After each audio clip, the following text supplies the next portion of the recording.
नमस्कार. मागच्या भागात आपण पाहिलं की उद्धवाने प्रश्न विचारले होते. जीव देहात राहतो, त्याच्या सुखदुःखापासून वेगळा असतो, पण तरीही मोहबंधनात पडतो हे कसे? बद्ध आणि मुक्त म्हणजे काय?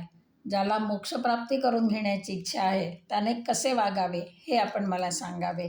या प्रश्नांची उत्तरे आपण या भागात बघणार आहोत. भगवंत सांगतात, बद्ध, मुक्त आणि भक्त यांची लक्षणे. ही सृष्टी म्हणजे भगवंताने रचलेली एक माया आहे. या मायापाशात अडकून मनुष्य सुखदुःख भोगतो. पण भगवंताविषयी अज्ञान असल्याने हे सुखदुःख देहाला असले तरी मायेच्या योगाने जीवाला आहेत असे समजतो.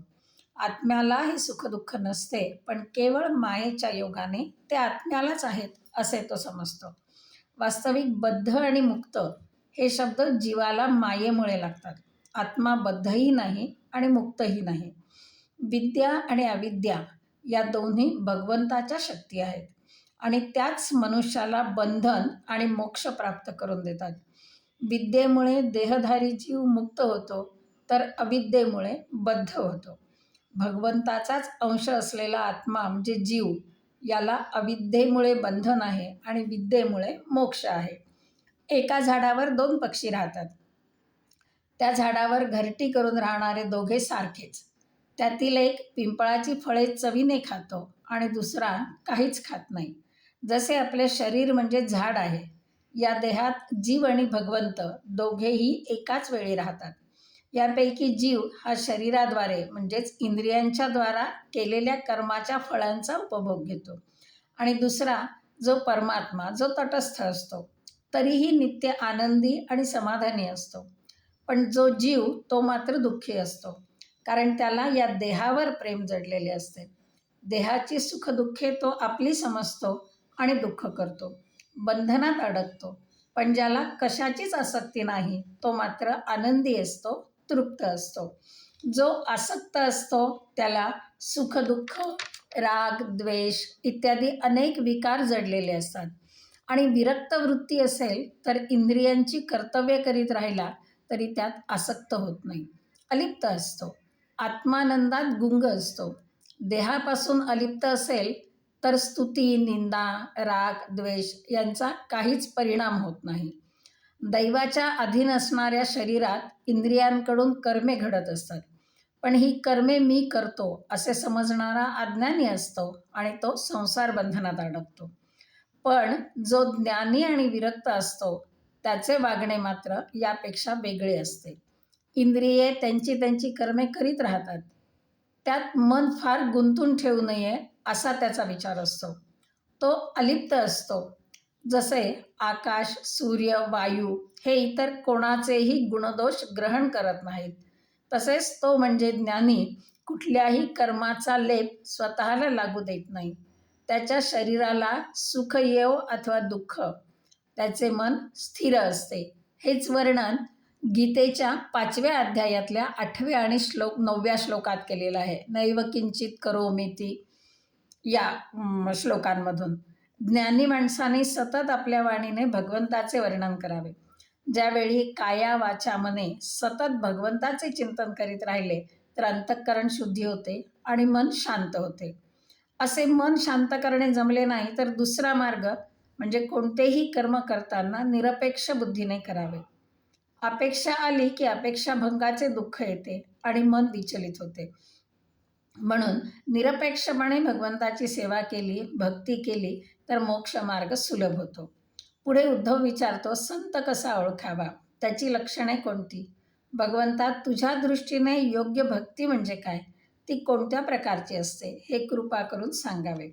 भगवंत सांगतात, जो कृपाळू असतो, कोणाविषयी वैरभाव त्याच्या मनात नसतो, नेहमी प्रसन्न चित्त असतो आणि सत्याच्या मार्गाने जाणारा असतो, त्याच्या मनात कधीच पापवासना निर्माण होत नाही, तो खरा संत. शांत, सदाचारी आणि विवेकी असतो. ज्ञानी असतो, पण मान अपमान या भावनांपासून दूर असतो. कोणीही त्याचा सन्मान केला म्हणून हुरळून जात नाही आणि अपमान केला म्हणून खचून जात नाही. भगवंताची भक्ती करताना कर्माचे अवडंबर करीत नाही. भक्ती त्याच्या मनात असते. उपलब्ध असणाऱ्या साहित्याच्या मदतीनेच भगवंताची पूजा करतो. कुठलाही देखावा नाही, तर समर्पणाची भावना असते. तो खरा भक्त होय. तोच खरा साधू, तोच सज्जन. अखंड भगवंताच्या भक्तीत रत असतो. म्हणजे सतत भजन पूजन करतो असे नव्हे, तर नेमून दिलेले कार्य करत असताना नित्य भगवंताचे स्मरण ठेवतो, तो खरा भक्त. भगवंताच्या मूर्तीचे दर्शन आणि त्याचबरोबर भगवंताच्या भक्तांचे दर्शन, सेवा, पूजा, कथाश्रवण, कीर्तन हा त्याच्या जीवनाचा एक भाग असावा. आणि तीर्थयात्रा, व्रताचरण, पूजा, मंदिर निर्मिती या गोष्टी खऱ्या भक्ताकडून नित्य घडतच असतात. अगदी रोजची गृहिणीची कर्तव्ये, सडा संमार्जन, रांगोळी घालणे इत्यादी कर्मे म्हणजे देखील भगवंताची भक्तीच होय. कोणतीही गोष्ट भगवंताला समर्पित करणे म्हणजेच भगवंता, ही गोष्ट मला तुझ्या कृपेने प्राप्त झाली आहे, हा भाव मनात ठेवून त्याचा उपभोग घेणे म्हणजेच भक्ती करणे होय. आणि अशा प्रकारचे आपले आचरण असेल, आपले विचार असतील, तर आपला मोक्षमार्ग सुकर होतो. सूर्य, अग्नी, ब्राह्मण, गाय, पंचमहाभूते ही भगवंताच्या निवासाची ठिकाणे आहेत. म्हणून त्यांचा कधी अनादर करू नये किंवा गैरवापर करू नये.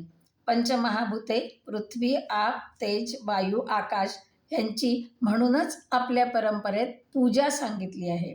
या सर्व गोष्टी आपल्या आचारविचारात ठेवून नित्य सत्संगात राहिले तर या संसाराच्या पाशातून आपण मुक्त होतो. संसार सागर तरून जाण्यासाठी याच गोष्टी कारण ठरतात, असा उपदेश श्रीकृष्ण उद्धवाला करतात. हाच सर्वात सोपा उपाय आहे असे भगवंत सांगतात. यानंतर भगवंत उद्धवाला सत्संगतीचे महत्त्व सांगतात. भगवंत सांगतात, मला प्राप्त करून घेण्याचा साधा आणि सोपा उपाय म्हणजे संत संगती. योग, सांख्य, धर्म, स्वाध्याय, त्याग, व्रते, यज्ञ, यम, नियम इत्यादी कठीण गोष्टींचे आचरण करून भगवंताला प्राप्त करून घेणे कठीण आहे. ते सहज साध्य नाही. पण केवळ संत सज्जनांच्या सहवासात राहिल्याने मात्र भगवंताची प्राप्ती सुलभ रीतीने होते. प्रत्येक युगात सत्संगतीने अनेकांनी मोक्षप्राप्ती करून घेतली. त्याची कितीतरी उदाहरणे सांगता येतील. कारण संतांचा सहवास आपल्याला सर्व आसक्तीपासून मुक्त करतो. त्यांच्या सहवासात आपल्या मनातील सर्व प्रकारचे मोह दूर होतात.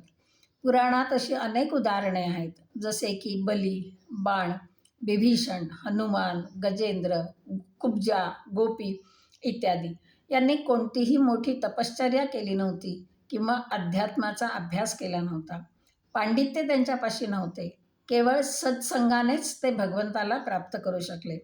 म्हणूनच ते उद्धवाला सांगतात की उद्धवा, तू कर्मकांड, यमनियम हे सर्व सोडून अनन्य भावाने मला शरण ये. तुला कुठल्याही प्रकारचे भय राहणार नाही. तेव्हा उद्धव विचारतो, देवा, माझ्या मनात गोंधळ निर्माण झाला आहे. मी स्वधर्मानुसार कर्म करावे की सर्व सोडून आपल्याला शरण यावे? यावर भगवंत सांगतात, तुझ्या मनातील हा संशय दूर करण्यासाठी सर्वप्रथम तू हे समजून घे की सूक्ष्म असा जीव व्यक्त रूपात किंवा स्पष्ट रूपात कसा येतो. उदाहरणच द्यायचे झाले तर अग्नीचे देता येईल. आपल्या अनुभवाला येणारा अग्नी हा आकाशात उष्मा रूपाने असतो. त्यावेळी तो अव्यक्त रूपात असल्याने आपल्याला दिसत नाही. जेव्हा दोन लाकडांच्या घर्षणाने त्याला वाऱ्याचे साहाय्य मिळते, त्यावेळी अग्निकणांच्या रूपाने तो व्यक्त होतो. तसेच सूक्ष्म आणि अदृश्य रूपात असणारा जीव प्राण घेऊन शरीरात शिरतो आणि षटचक्रांच्या आधारे उत्क्रांत होऊन वाणीचे स्पष्ट रूप प्राप्त करून घेतो आणि या वाणीच्या रूपाने भगवंत प्रकट होतो. प्रथम परमात्मा एकच अव्यक्त रूपात होता. नंतर काल आणि माया यांच्या रूपाने तो अनेक रूपात प्रगट झाला. जसे विविध वस्त्रांचा मूळ तंतू एकच असतो आणि तंतूपासून विविध वस्त्रे बनतात, तसेच हे आहे. कपड्यामध्ये जसे सगळे धागेच असतात, तसेच या विश्वात परमात्माच भरून राहिला आहे. उद्धवा, हा संसार म्हणजे एक वृक्ष आहे. पाप आणि पुण्य ही त्याची दोन बीजे आहेत. आपल्या शेकडो वासना हा या वृक्षाची मुळे आहेत.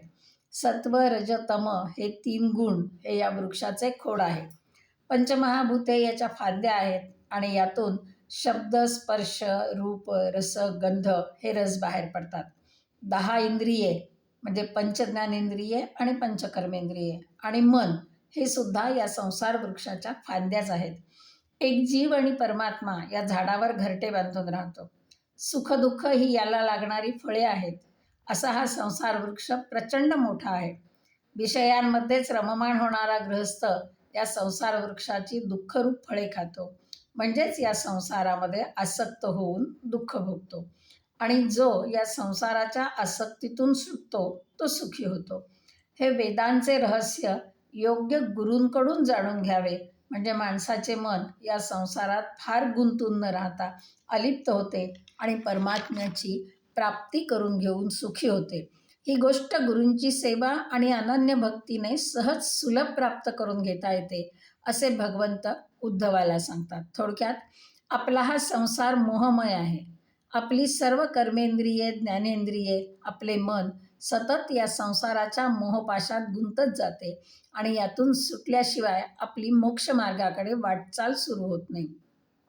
यासाठीचा सोपा उपाय म्हणजे भगवंतावर दृढ श्रद्धा ठेवावी आणि योग्य गुरूकडून त्याला जाणून घेण्याचा प्रयत्न करावा. नित्य संतांच्या सहवासात राहावे, म्हणजेच आपली या संसाराच्या मोहातून सुटका होते आणि मोक्ष प्राप्त होतो. म्हणूनच संत तुकाराम भगवंताकडे एकच मागणे मागतात, न लगे मुक्ती आणि संपदा, संत संग देई सदा. श्रीकृष्णार्पणमस्तु. यानंतरचा भाग पुढील भागात.